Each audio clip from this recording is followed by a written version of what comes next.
So because we want this translation to happen, somewhere on the internet, someone has to know this mapping. They have to keep a mapping of domain names to their corresponding IP addresses.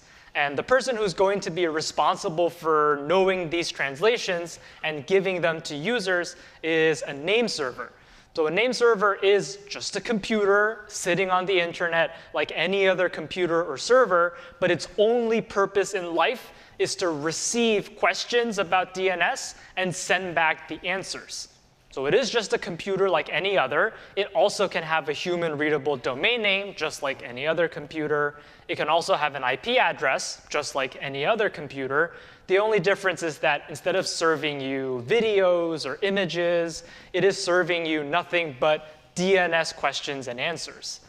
So now that we have a name server, we can ask our name server a question. For example, if the user types in www.google.com, your computer can send a DNS query to the name server that asks the question, what is the IP address corresponding to this human-readable domain name?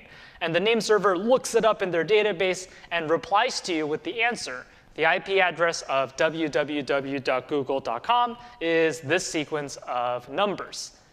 So we could stop here. It seems like we've solved the problem. We have a name server that does the translation for us, but there are some issues.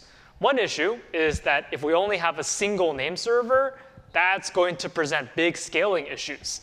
Imagine having one server answering questions for every single person on the internet. That's not going to scale very well, and their database has to hold IP address mappings for every single domain on the internet.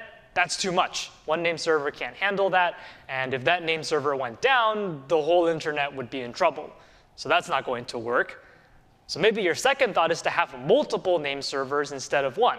Let's divide the work up. So there's lots of different name servers helping us with this problem. But if there's a lot of name servers, which one do you contact? Imagine if there are thousands of name servers out there.